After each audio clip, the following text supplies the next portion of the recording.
নাটক শুরু করছি আলহামদুলিল্লাহ, ডে বাই ডে করতেছি, করে যাচ্ছি। তৌসিফ ভাই তখন বলছিল হ্যাঁ রাখি তুই শুরু করতে পারো।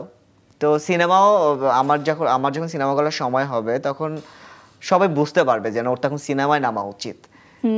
যে যখন সবাই বলবে, সবাই যখন চাইবে যে রাখি তুমি সিনেমা করো, তখন আবার সিনেমা আপনি কাজ শুরু করবেন ইনশাআল্লাহ। এবারের পর্ব আড্ডাবাজি। দর্শক, আজ আমাদের বিনোদন সারাদিন স্টুডিওতে এসেছেন এই প্রজন্মের একজন নাট্য পরিচালক, নাট্যকার হাসিব হোসাইন রাখি, যিনি মন নিয়ে কাজ করে যাচ্ছেন অবিরাম। মনের মানুষ, মন দুয়ারে, মন বোঝে না, মন দিওয়ানার মতো জনপ্রিয় নাটক তো আছেই, সামনে তিনি উপহার দিচ্ছেন মন মঞ্জিলে। এক পলকে, জোড়া শালিক, তুমি আছো হৃদয়ে, একসাথে এবং সর্বশেষ চলো হারিয়ে যাই। তার প্রায় প্রতিটি নাটকই এক একটি সাফল্যের গল্প বলে। জনপ্রিয় নাটকগুলোর প্রসঙ্গ ধরে আজ আমরা কথা বলবো তরুণ এই নাট্য পরিচালকের সঙ্গে। চলুন সরাসরি গল্প কথায় হারিয়ে যাই। কেমন আছেন? আলহামদুলিল্লাহ ভালো। আপনি ভালো আছেন? আমি ভালো আছি। তবে আমাকে আগে বলুন, আপনি ফেসবুকে নিজের সম্পর্কে বর্ণনা করতে গিয়ে লিখেছেন মান প্লাস হুশ, কেন? ইকুয়াল টু মানুষ। তো অ্যান্সারটা তো এখানেই আছে। যদি একটা মানুষের মান এবং হুশ যদি না থাকে তাহলে তো সে মানুষ হলো না, তাই না? আচ্ছা, সেই ভাবনা থেকে তাহলে লেখা। ইয়েস, মান যোগ হুশ, মানুষ। বছরে এত এত নাটক আমরা দেখি, এত নাটক পাচ্ছি, তার মধ্যে গত রোজার ঈদে আপনার নির্মিত নাটক মন দিওয়ানার জন্য আপনি আলোচনায় এসেছেন, এবং এবার আপনি আলোচনায় এসেছেন কোরবানির ঈদে আপনার নির্মিত নাটক চলো হারিয়ে যাই নাটকের জন্য। এই সাফল্যকে কিভাবে ব্যাখ্যা করতে চান? আমাদের ইন্ডাস্ট্রিতে এত এত নাটক হয়, সো এর থেকে নিজেকে আলাদা করা, একদম স্ক্রিপ্টের জায়গা থেকে, আর্টিস্টকে প্রেজেন্ট করার জায়গা থেকে অনেক বড় একটা চ্যালেঞ্জ। তো আমার এই চ্যালেঞ্জটা নিতে ভালো লাগে, সবসময় আমি চ্যালেঞ্জ নেই আর কি। তো ওই জায়গা থেকে যে আমি একদম আলাদা করব, আমার যে আর্টিস্টই থাকবে, লুক থেকে শুরু করে তার ক্যারেক্টারাইজেশন, তার ডায়লগ ডেলিভারি, লোকেশন, সব কিছু আলাদা হবে, গল্পটা যাতে আলাদা হয়, এই চিন্তা করেই হচ্ছে যে গল্প লেখা। দেন ওইভাবে চেষ্টা করছি। তৌসিফ ভাইকে হচ্ছে যে আগের গল্পে যেটা বললেন আপনি, মন দিওয়ানা এরকম লুকই আর এর আগে কেউ দেখে নাই, সবাই খুব প্রশংসা করছে লুকটা। তারপর হচ্ছে যে রোমান্টিক নাটক, কিন্তু একটু ডিফারেন্ট ভাবে প্রেজেন্ট করছি আমি তৌসিফ ভাইকে, তটিনীকে। দ্যাটস ওয়াই অডিয়েন্স খুব ভালোভাবে রিসিভ করছে। আর চলো হারিয়ে যাই হচ্ছে গিয়ে একটা জীবনের গল্প। হ্যাঁ, তো এই গল্পটাও খুব মানুষ ভালোভাবে রিসিভ করছে। আর আমি হচ্ছে যে আগে যেহেতু মন দিওয়ানা দিছি, রোমান্টিক কাজ, তো সবাই মনে করছে যে আমি এবার রোমান্টিকই বানাবো। আবার নামের সাথেও একটু সবাই মিন করছে যে চলো হারিয়ে যাই, রাইট, যে হচ্ছে যে রোমান্টিক কিছু পাচ্ছি। সো নাটক আপলোড হওয়ার পরে দেখেছি হচ্ছে যে শুধু রোমান্টিক না। এটাই আমি বলতে চাচ্ছিলাম যে আপনার নির্মিত আর 10টা নাটকের থেকে চলো হারিয়ে যাই একেবারেই ব্যতিক্রম ধর্মী একটি গল্প এবং কাজ হয়েছে। এবং এই যে আসলে এই নাটকটিতে আমরা যেমনটি দেখেছি যে পারিবারিক মূল্যবোধ, জীবনবোধ এবং মানবিক যে সম্পর্কগুলো আছে তা দারুণভাবে আপনি তুলে ধরেছেন। কোন ভাবনা থেকে বা তাড়না থেকে আসলে এই নাটকটি আপনি নির্মাণ করেছেন? আমরা যে নাটকগুলো বানাই এগুলো তো আসলে পাবলিক প্রপার্টি, রাইট? তো আমরা যে কাজগুলো করি এগুলো আসলে অডিয়েন্স যে দেখতেছে, আমি অডিয়েন্সকে কি দেখাচ্ছি, সো ওই জায়গা থেকে আমাদের ডিরেক্টর বলেন, আর্টিস্ট বলেন, সবারই একটা দায়বদ্ধতা থাকে অবশ্যই। সো আমি চেষ্টা করি আমার কাজগুলো দিয়ে যাতে হচ্ছে যে অ্যাটলিস্ট সেটা হোক রোমান্স, হোক পারিবারিক ড্রামা, হোক ডিফারেন্ট অন্য কোনো গল্প, কিছু একটা যাতে নিয়ে যেতে পারে। যে রোমান্টিক গল্প যদি হয় যে অ্যাটলিস্ট আরে আমি এইভাবে প্রেম করতে চাই, যে প্রেম করে না। আর হচ্ছে যে যদি ট্র্যাজেডি থাকে যে এটা তো আমি ফেস করছি, বাস্তবতার সাথে হ্যাঁ মিল রেখে করার চেষ্টা করি, ডিফারেন্ট কিছু করার চিন্তা করছি। আমার অনেক রোমান্টিক গল্প হচ্ছে, তো ওখান থেকে একটু আলাদা জনরা চিন্তা করার কারণেই এটা আসছে। আর এই গল্পটা আসছে আপনি জানেন হয়তো, আমাদের সানি ভাই, শাহবাজ সানি নামে একজন আর্টিস্ট ছিল, উনি মারা গেছেন। সো আমরা খুব ক্লোজ ছিলাম, খুব পছন্দের মানুষ ছিল। উনি চলে যাওয়ার পরে এত অল্প বয়সে চলে গেছেন, যেটা খুবই আনএক্সপেক্টেড ছিল। সো ওই সময় আমি এত বেশি স্যাড ছিলাম, আমরা মানে তার কাছের মানুষজন যারা ছিলাম তারা সবাই অনেক স্যাড ছিলাম। ওই জায়গা থেকে আর কি এই ভাবনাটা মাথায় আসছে, তাড়নাটা আপনার ভেতরে কাজ করেছে। Right right right. আপনি হচ্ছে গিয়ে যে ওইখানে একটা ক্যারেক্টার আছে এরকম সানি, ওই ক্যারেক্টার নামও সানি। ওই গল্পটা হচ্ছে গিয়ে যে 7টা মানুষকে নিয়ে 7টা ক্যারেক্টার, জীবনবোধের গল্প। আমাদের আসলে লাইফ শুরু হয় ইন্টারমিডিয়েটের পরে, এর আগে তো একটা ফ্যান্টাসির ভিতরে আমরা থাকি। আর শুরু হয় রিলেশন দিয়ে, রোমান্স দিয়ে, শেষ হয় হচ্ছে গিয়ে যে একাকিত্ব দিয়ে। সেই পুরো জার্নিটা না এই গল্পটার ভিতরে আছে। এবার অভিনয় শিল্পীদের নিয়ে গল্প করতে চাই। একদিকে তৌসিফ তটিনী জুটি, আবার অন্যদিকে আমাদের প্রিয় ভালোবাসার গুণী শিল্পী আবুল হায়াত এবং দিলারা জামানের মতো প্রবীণ শিল্পী। এই যে দুই প্রজন্মকে নিয়ে একসাথে কাজ করা, তাও আউটডোরে, এটা কতটা চ্যালেঞ্জিং ছিল আপনার জন্য? আচ্ছা, আউটডোরে যাওয়ার পরে তো চ্যালেঞ্জিং অনেক কিছু ফেস করতে হয়েছে, আর অনেক কিছু সামনে চলে আসে। তার আগে চ্যালেঞ্জিং একটা ব্যাপার ছিল। সেটা হচ্ছে যে আমি তো স্ক্রিপ্ট করি না, আমার কোনো নাটকে স্ক্রিপ্ট থাকে না। তো আবুল হায়াত স্যারের সাথে আর দিলারা জামান ম্যামের সাথে আমার এটা ফার্স্ট কাজ। তো আমি যখন স্ক্রিপ্টটা করি, যখন আমি তাদের ক্যারেক্টারটা লিখতেছিলাম, তখন আমি এটা ভিজুয়ালি করছি যেটা আবুল হায়াত স্যার থাকবে আর দিলারা জামান ম্যাম থাকবে। তো ওই জায়গা থেকে আমি হচ্ছে যে স্ক্রিপ্ট কমপ্লিট করলাম, যখন প্রোডিউসারের সাথে লক হইলো, তৌসিফ ভাইয়া তটিনী লক হইলো, তো এই ক্যারেক্টারটা কাকে নিব, হায়াত স্যার আর দিলারা ম্যামকে নিব। হায়াত স্যারকে ফোন করলাম যে স্যার কেমন আছেন। সে আমাকে 2017-তে আমি তার সাথে একটা কাজে অন্য একটা ডিরেক্টরের সাথে অ্যাসিস্ট করেছিলাম। ওই জায়গা থেকে তার মনে আছে হয়তো বা। হ্যাঁ রাখি, বললাম যে আমি একটু একটা স্যার ডিরেকশন দিচ্ছি, সো আমি একটা ক্যারেক্টারের জন্য আপনাকে ভাবছি, আমি আপনাকে চাই, বলো স্ক্রিপ্টটা পাঠাও দেখি। বললাম যে স্যার সরি আমি তো স্ক্রিপ্ট লিখি না। স্ক্রিপ্ট তো তাহলে কিভাবে হবে? আমি বললাম তাহলে আপনি কি আমাকে একটু টাইম দিতে পারবেন, আমি আপনাকে স্ক্রিপ্টটা শোনাচ্ছি। মুখে বলতেছে হ্যাঁ ঠিক আছে বলো। তো আমি তাকে, সে আমাকে বলছে যে 5-10 মিনিটের ভিতরে শেষ করো। আমি স্ক্রিপ্ট বলা শুরু করলাম, দেখি স্ক্রিপ্ট বলা যখন শেষ হয়েছে তখন অলরেডি 35 মিনিট হয়ে গেছে। স্যারের ভিতরে কোনো কথা বলে নেই, শুধু গল্পটা শুনছে। শোনার পরে বললো যে এটা কি লিখছে? বললাম স্যার আমি। খুবই ভালো লিখছো রাখি, কোথায় শ্যুট করবো? আমি বললাম যে স্যার আমি এটা তো ঢাকায়ও আছে, কক্সবাজারেও আছে, ওখানে যাবো। সো কক্সবাজার, তুমি সাহস করলা কিভাবে আমাকে নিয়ে কক্সবাজার যাওয়া? এটা তো কোনোভাবেই পসিবল না। আমি বললাম যে স্যার আমি এই ক্যারেক্টারটা আপনাকেই ভাবছি, আমি আপনাকেই চাই, এখন যেভাবে হোক। পরে বল তোমার স্ক্রিপ্টটা আমার খুবই ভালো লাগছে এবং সবাই এমনি তো সবাই বলে যে হচ্ছে যে আমি এখন কাজ করতেছি না, স্যার যেভাবে বলে আর কি, হ্যাঁ যে আমার বয়স হয়ে গেছে, আমিও চাই কাজটা করতে। ঠিক আছে আমি তো তোমার ম্যাডামের সাথে কথা বলি, তোমার আন্টির সাথে কথা বলি। স্যার আমাকে পরের দিন জানালেন হ্যাঁ কাজটা করবে। তো আমি তো মহা খুশি। আমি দিলারা ম্যামকে জানালাম, সে বললো তার অপোজিট ক্যারেক্টারটা কে করবে। স্যারের কথা বলার পরে সে তো আরো খুশি, হ্যাঁ আমি যাবো, কোনো অসুবিধা নেই, করবো। আমাকে জাস্ট 2 দিন পরে হ্যাঁ স্যার বলতেছে হচ্ছে যে রাখি তোমার ম্যাডাম কোনোভাবেই মানতেছে না, আমি যেতে পারবো না। আমি কষ্টে কাউকে কথাটা বলি নাই, আমি জাস্ট চুপ করে বসেছিলাম। স্যার যেদিন জানাইছে তার একদিন পরই পহেলা বৈশাখ ছিল। তো পহেলা বৈশাখ একটা প্রোগ্রামে গেছি, ওখানে গিয়ে আমি কাউকে কিছু জানাই নাই, অন্য কোনো আর্টিস্টকেও ফোন দেই নাই, আমি স্টিল লক ছিলাম যে আমি এখানে হ্যাঁ স্যার কি নিব। তো আনফর্চুনেটলি ওখানে গিয়ে স্যারের সাথে দেখা হয়ে গেল। তো অনেক বছর পর, 17 to 25, অনেক একটা লং টাইম। তো এরপরে সামনে গিয়ে সালাম দিয়ে স্যার আমি রাখি, আপনাকে ফোন করেছিলাম। ও তুমি, হ্যাঁ বলো। সরি আমি তো, আমার তো ইচ্ছা ছিল খুব, তোমার ম্যাডাম যেতে দিবে না। পরে আমি বললাম যে স্যার যেভাবে প্লিজ তুমি তোমার ম্যাডামের সাথে গিয়ে কথা বলো, আমি বলছি তুমি এটা বলবা না, খবরদার, তাহলে কিন্তু ঝামেলা হবে। সে আমাকে দেখাই দিল, আমি গিয়ে সালাম দিয়ে কথা বললাম। এখন সে যতক্ষণ না হ্যাঁ বলছে ততক্ষণ আমি তার পিছারি নেই, কারণ স্যার আমাকে বলছে আমি করতে চাই কাজটা, যে আমি এইখান থেকে যেহেতু একটা সিরিয়াল পাইছি, আমি জানি ম্যাডামকে আমি কনভিন্স করবো যেভাবেই হোক। হ্যাঁ তো মোটামুটি আমি তার পিছনে ঘুরঘুর করতেছি, বাইরে তুমি তো নাচর বান্ধ আছে, ঠিক আছে যা তোমার স্যারকে নিয়ে যাইও। দিলারা ম্যামও ছিল, পরে সামনে সামনে বলতেছে যে এতটুকু পিচ্ছি তোমাদেরকে নিয়ে এই কক্সবাজার যাবে বুঝতেছো? পরে বলতেছে না এখন তো পিচ্চিরাই ভালো করে, তো গল্পটা খুব ভালো করি আমরা। এইটা হচ্ছে গিয়ে যে শুটিং এ যাওয়ার আগের চ্যালেঞ্জ। পরে তো আলহামদুলিল্লাহ সবাই মিলে রওনা করলাম। আর ওখানে যাওয়ার পরে যেটা হয়েছে, আমরা ট্রেনে শুট করতে করতে গেছি, ট্রেন থেকে নেমে জাস্ট গাড়িতে উঠবো, গাড়িতে উঠছি, 2টা গাড়ি, একটা ইউনিটের একটা আর্টিস্টের গাড়িতে উঠলো সবাই, স্টার্ট দিচ্ছে না। আর আমরা কক্সবাজারে শুটিং করি নাই, আমরা অলমোস্ট টেকনাফে চলে গেছিলাম শুটিং করতে। হ্যাঁ মানে কক্সবাজার থেকে 1 ঘন্টা প্লাস টাইম লাগে যেতে।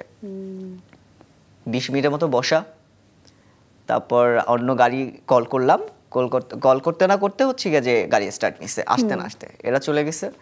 তো হচ্ছে গিয়ে যে এখন যেতে যেতে আবার রাস্তার মধ্যে আবার নষ্ট হয়েছে। কত কিছু ঠিক হতে আছে, থাকে। তো এটা নিয়ে আমাদের অনেক প্যারা প্রথমে হচ্ছে। একটু বাধা পাওয়া এটা একটু মনের মধ্যে থাকে। এবং যেহেতু আপনি শুটিং চলাকালীন সেই অভিজ্ঞতার কথা বলছিলেন, বিশেষ আর কোনো স্মৃতি কি মনে পড়ছে শুটিং এর সময়কার?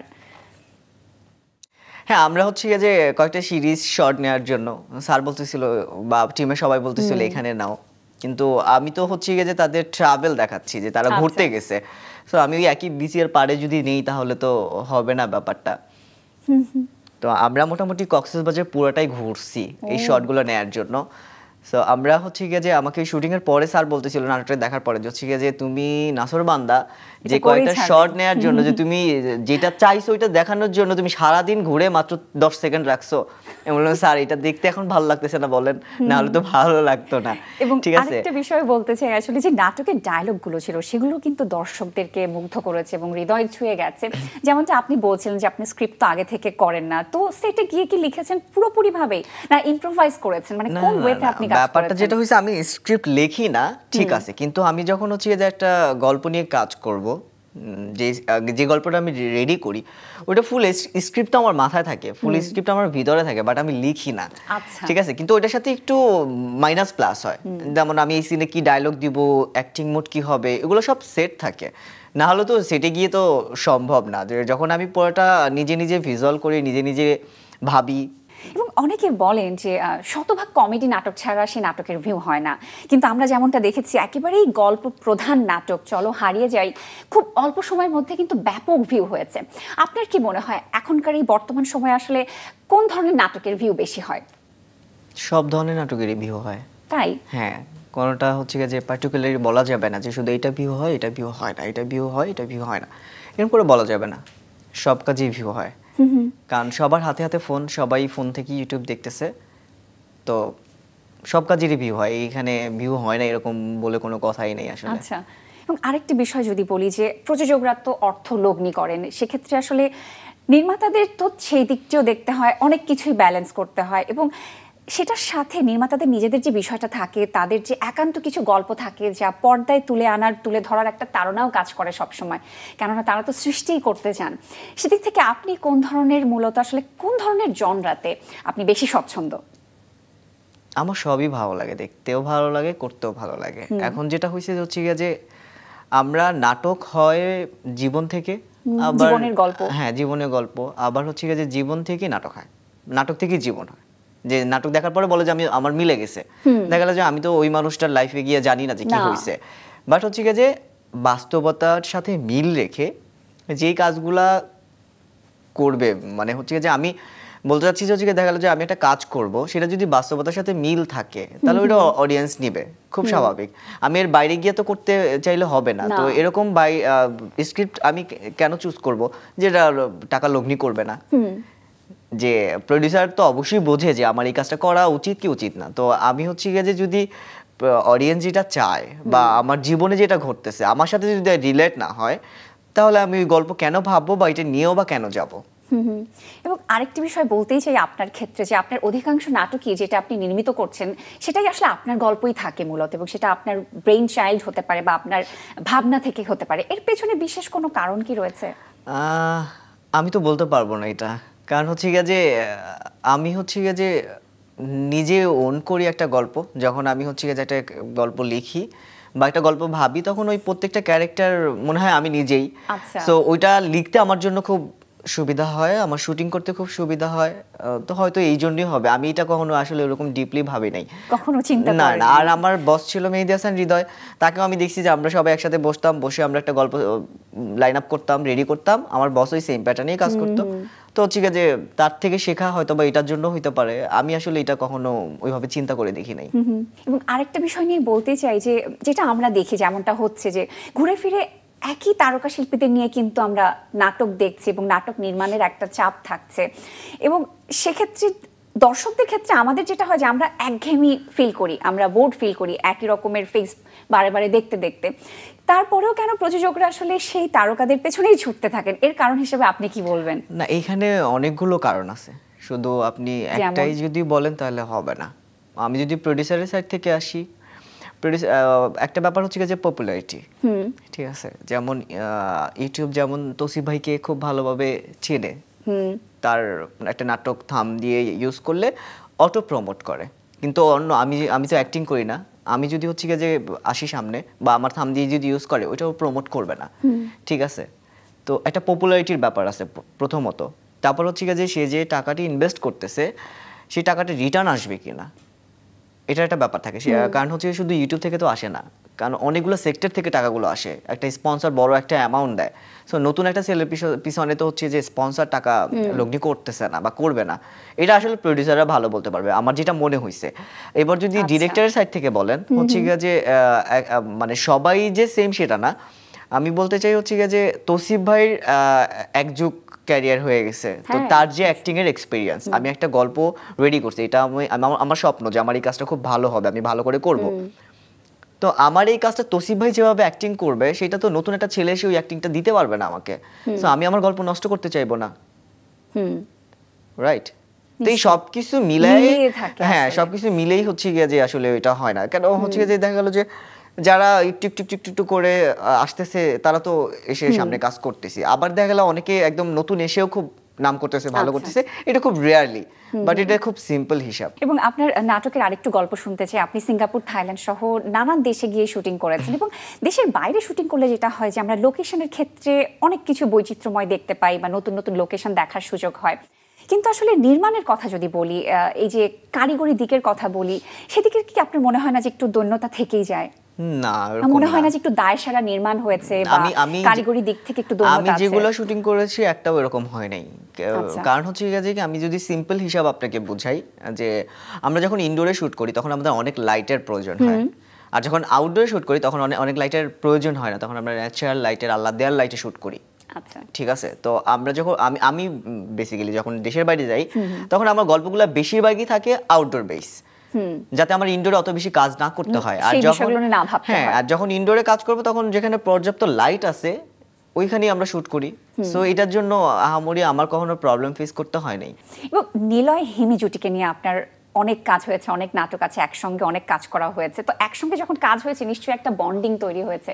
আপনাদের সেই রসায়নের গল্পগুলো একটু শুনতে চাই। নীলা ভাই খুব ভালো মানুষ এবং সে আমাকে অনেক ভালোবাসে। আমি যে গল্পটা বলতে চাই সেটা খুব ভালোভাবে নীলা ভাই পোট্রে করতে পারে, খুব ভালোভাবে রিসিভ করতে পারে। তার সাথে আমার এই কথার ভিতরে একটা কথা বলতেই হবে, যেমন অনেকে বলে যে হিরো হিরোইন জুটি পেয়ার, জুটি প্রথা, হ্যাঁ, তার থেকে ইম্পর্টেন্ট আর্টিস্টের সাথে ডিরেক্টরের সম্পর্ক বন্ডিংটা। হ্যাঁ, যে এই ডিরেক্টর, আমি একটা স্ক্রিপ্ট বলতেছি, ধরেন তৌসিফ ভাইয়ের সাথে বা নীলা ভাইয়ের সাথে যখন আমি একটা স্ক্রিপ্ট বলি তখন তারা বুঝে যায় যে আমি আসলে কেমন অ্যাক্টিং চাই, কি চাই। আচ্ছা, এই আন্ডারস্ট্যান্ডিংটা যখন হয়, এই বোঝা পাওয়াটা যখন হয়, তখনই হচ্ছে যে কন্টিনিউ কাজ হয়, অনেক সফলতা আসে, অনেক ভালো যায়, এই আর কি। তাহলে আমি একটা চাই, আর্টিস্ট অন্য একটা দিচ্ছে, তাহলে তো হবে না। হ্যাঁ, আমি গল্পটা একভাবে ভাবছি, সে তার মতো করে দিচ্ছে, কিন্তু আমি তো জানি যে এটা এইভাবে লাগবে।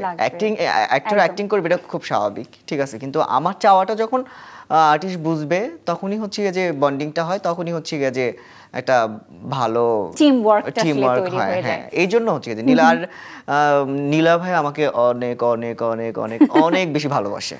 বাহ, চমৎকার। এবার আপনার জীবনের গল্প একটু আসতেছে, একটু পেছনে ফিরে তাকাবো। আপনার বেড়ে ওঠা, জন্ম, পড়ালেখা কোথায় হয়েছে, কোথায় সময়টা কেটেছে? আচ্ছা, আমার জন্ম উত্তরাতে, ঢাকাতেই। আচ্ছা, আমার জন্মের 4 বছর পরে হচ্ছে গিয়ে যে আব্বু আম্মু গ্রামে চলে যায়, তারপর আমি ওখান একদম সেই 4 বছর থেকে ইন্টার পর্যন্ত ওখানেই বড় হয়েছি। ইন্টার শেষ করার পরে ঢাকায় আসছি, কবি নজরুল থেকে গ্রাজুয়েশন করে, এই তো, আর সাথে মিডিয়াতে কাজ করতেছি। আচ্ছা, পরিবারের কেউ কি কখনো বিনোদন জগতের সাথে কোনোভাবে জড়িত ছিলেন বা এখন আছেন? একদমই না, একদমই না, কারোর সাথে মিডিয়ার কোনো ইনভলভ নাই। ইভেন হচ্ছে গিয়ে যে আমি মিডিয়াতে কাজ করব এটা শুরুতে কেউ আসলে পজিটিভলি দেখে নাই, বিশেষ করে আব্বু, বড় ভাই, তো ওনাদের ভিতরে একটা নেগেটিভিটি কাজ করতো মিডিয়ার উপরে। তো দেখতেছে মানে প্রথমে 3-4 বছর এই প্রবলেমটা ছিল, এরপর দেখছি না যে 3 বছর 4 বছরে যেহেতু কোনো প্রবলেম হয় নাই, তাহলে খারাপ হবে না, করতে থাকুক। এখন পুরোপুরি সাপোর্ট দেন? সাপোর্ট কখনোই দেয় নাই, আচ্ছা। আগেও দেয় নাই, এখনো দেয় নাই। দেখতেছে ভালো করতেছি, ভালো আছি, ওকে ফাইন, ঠিক আছে, থাকো তুমি তোমার মতো তুমি কাজ হ্যাঁ, আর করো। আমি আমার মতোই থাকি, আমার মতো করে থাকতে আমি পছন্দ করি।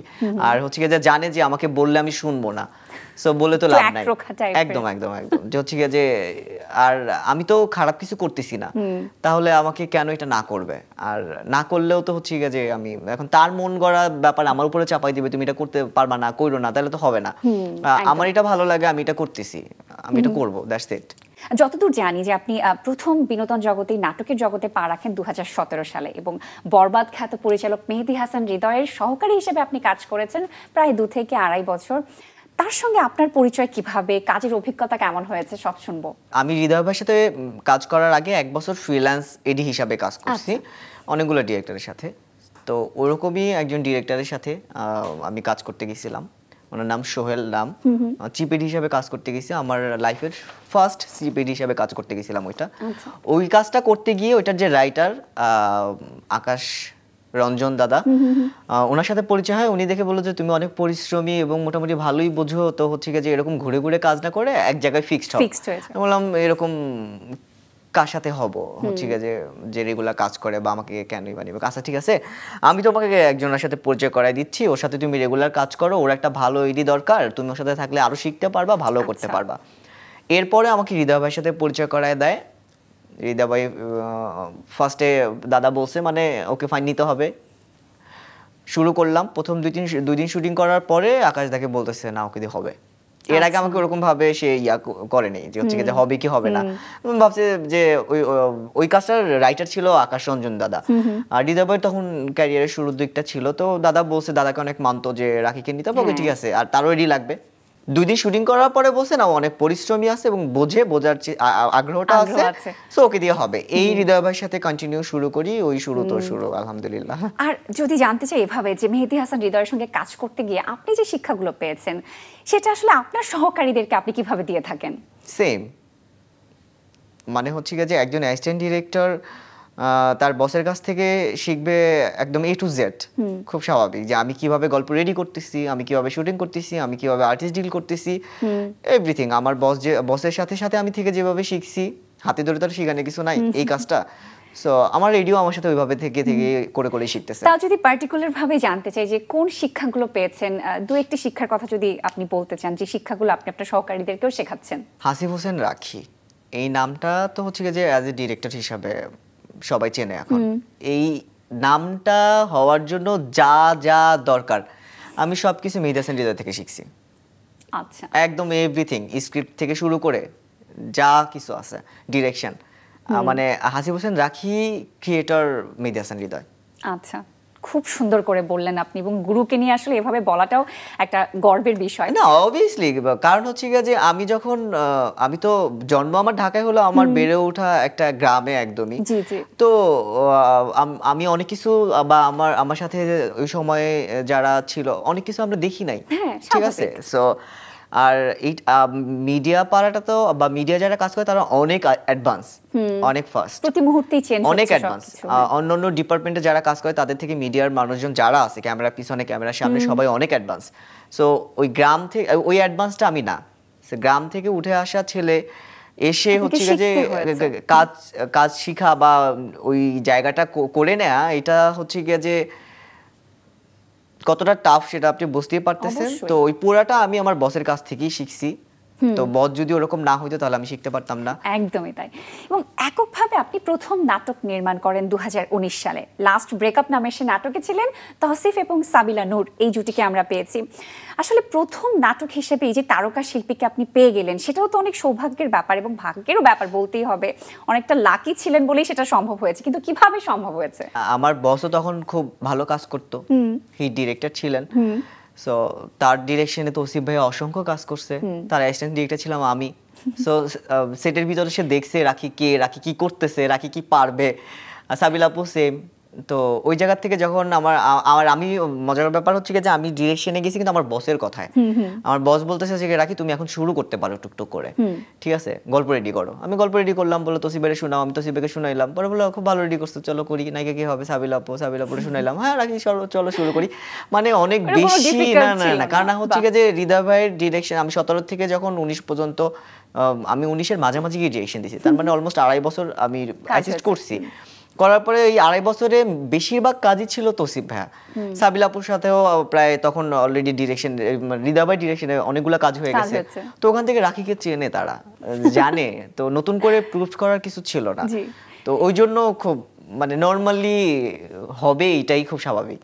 আপনার গুরু, যেমনটা গল্প করছি, বরবাদ খ্যাত নির্মাতা মেহেদী হাসান হৃদয় ব্যবসা সফল সিনেমা নির্মাণ করছেন, বরবাদের মতো সিনেমা আমরা এখন দেখছি, উপভোগ করছি। আপনারও নিশ্চয়ই তার মতো করে স্বপ্ন আছে সিনেমা নির্মাণের। তো সেই প্ল্যানে কতটুকু হাঁটছেন, কতটুকু এগোচ্ছেন? আমরা কবে দেখতে পাবো আপনার থেকে সিনেমা?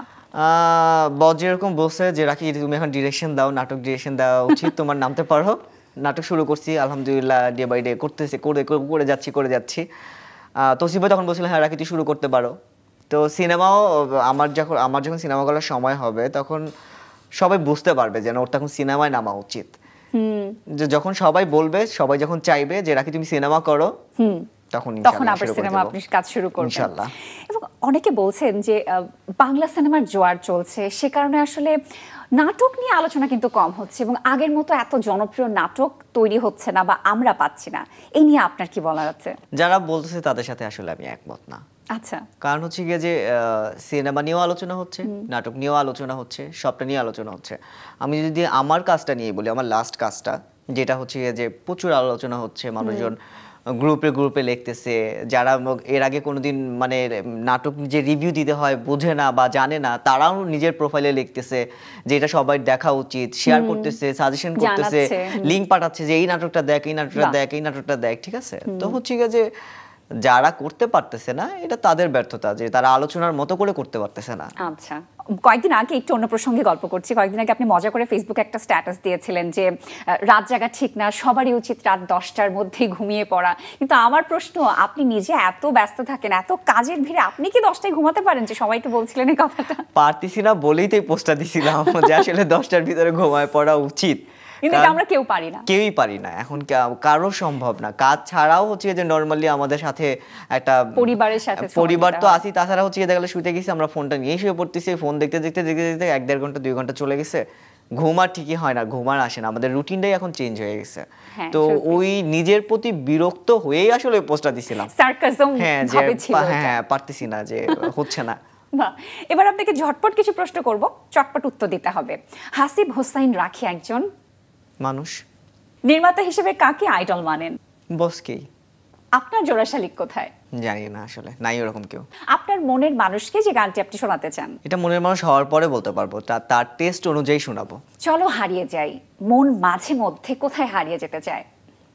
নতুন কিছু দেখার জন্য, নতুন কোনো লোকেশনে। বিয়ের বাজার কি এখন সত্যি মন্দা চলছে? খুবই বাজে। আপনার নির্মিত আপনার সবথেকে প্রিয় নাটক কোনটি? চলো হারিয়ে যাই। এবার আপনাকে কয়েকজনের নাম বলছি, এক শব্দে বিশ্লেষণ করতে হবে। তৌসিফ মাহবুব অনেক পরিশ্রমী। তাসনিয়া ফারিন ভালো মানুষ। সাবিলা নূর ভালো মানুষ। তানজিম সাইয়ারা তটিনী ফ্রেন্ড। নিলয় আলমগীর বড় ভাই। জান্নাতুল সুমাইয়া হিমি কাজ করে অনেক কমফোর্ট। তানিয়া বৃষ্টি খুব ফ্রেন্ডলি। সামিরা খান মাহি ব্রো। বাহ, চমৎকার গল্প করে আড্ডা দিয়ে চমৎকার লাগলো। বিনোদন সারাদিন আসবার জন্য আপনাকে অসংখ্য ধন্যবাদ। আপনাকে ধন্যবাদ।